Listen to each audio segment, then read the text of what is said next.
Good day to our watchers and listeners. I am Michael David Hernandez of 11 STEM Democritus. So for today, we are going to talk about cyberbullying. Cyberbullying or cyber harassment could be a variety of bullying or harassment mistreatment by electronic means. Cyberbullying and cyber harassment are referred to as online bullying. It become more and more common, particularly among teenagers, because the digital sphere has expanded and technology has advanced.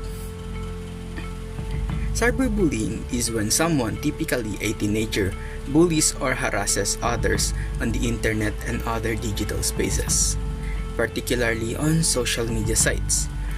Harmful bullying behavior can include posting rumors, threats, sexual remarks, a victim's personal information, or pejorative labels, for example, is hate speech. Bullying or harassment can be identified by repeated behavior and an intent to harm. Victims of cyberbullying may experience lower self-esteem, increased suicidal ideation, and various negative emotional responses, including being scared, frustrated, angry, or depressed. It is stated in UNICEF 1 in 3 young people in 30 countries said they have been a victim of online bullying, with 1 in 5 saying they skip school due to cyberbullying and violence. The United Nations organization working for children's rights. In Philippines, latest national data show that cyber violence affects almost half of children aged 13 to 17. The prevalence of cyber violence for males is around 44%, is almost the same for females, is about 43%. One-third of cyber violence experienced by Filipino children are in the form of verbal abuse over the internet or cell phone, while a fourth are through sexual messages. More females receive messages of sexual nature or content than males. However, twice as many males than females reported having their nude body or sexual activities, whether real or falsified, shown on the internet or cell phone. Being aware of all the effects of cyberbullying can not only help you support a child you know is affected, but help you become more aware of signs that may be reason for concern and a conversation. If you think someone is witnessing cyberbullying, there are things that you can encourage them to do and not to do, or in other words, to prevent cyberbullying by doing the following things. First is do not participate, encouraging your friends, siblings, and etc. not to like, share, and comment on informations that has been posted about someone, and do not forward a hurtful text to others.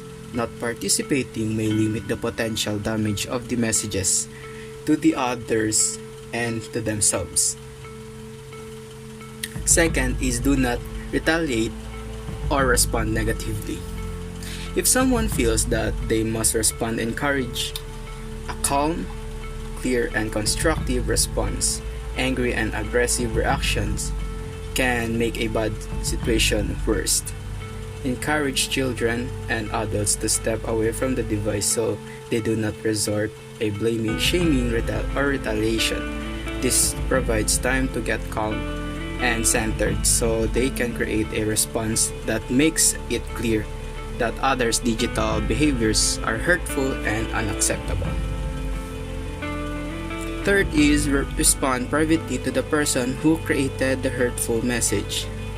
If they feel safe doing so, it may be helpful to follow up with the person who created or shared the hurtful message privately, either online, in a phone call, or in person. Doing so can make it clear they do not support the negative actions. It also provides an opportunity to authentically share concerns about the behavior and what might be behind it. Last is follow up with the person who was targeted.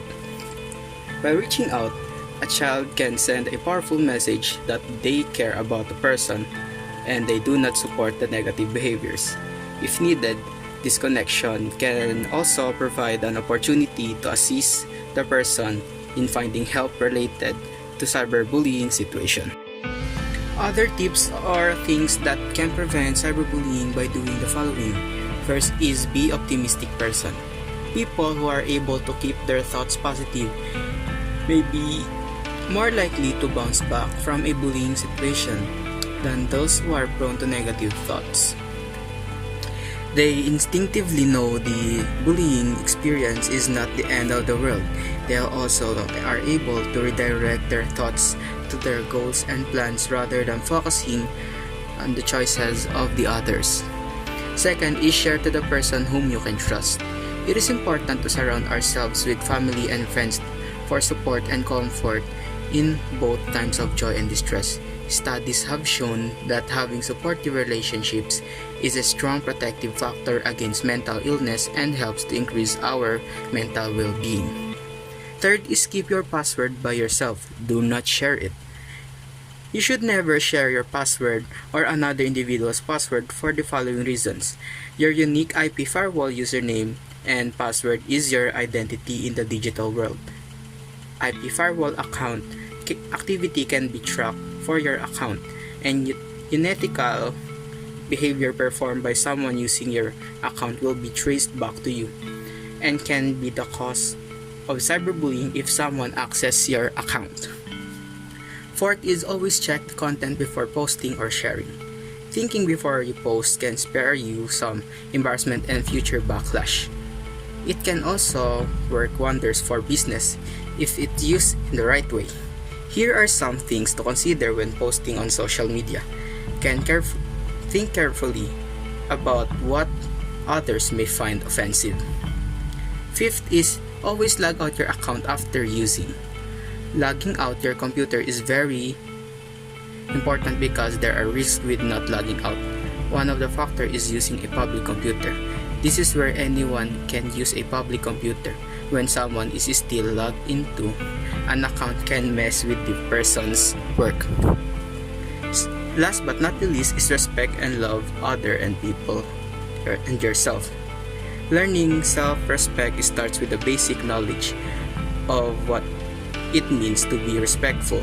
To respect someone, you must treat them with kindness, and as a real person, respect is a must in each individual and every people. You should know how to respect, and they should not think of themselves as a superior because everyone has their own cultures and beliefs, which is one of the reasons why people are being cyberbullied. Cyberbullying is a big problem in many teens in the world today. It is one of the many ways in which teens are being bullied, and it is causing problems for many teens and even their families and loved ones. Kids have been killed each other and committed suicide after being involved in cyberbullying incident. It may even be a bigger problem than we know, and cyberbullying, as you can see, causes a lot of harm. People constantly suffer from it, and sometimes it leaves a devastating effect. If you or someone you know is being cyberbullied, don't be afraid to ask for help. It can emotionally damage you and defeat your social ability if you let it. Stand up to the bullies and do not let them continue on taunting you. Help support anti-cyberbullying causes and let people that you are there for them. And that's all. Thank you for listening.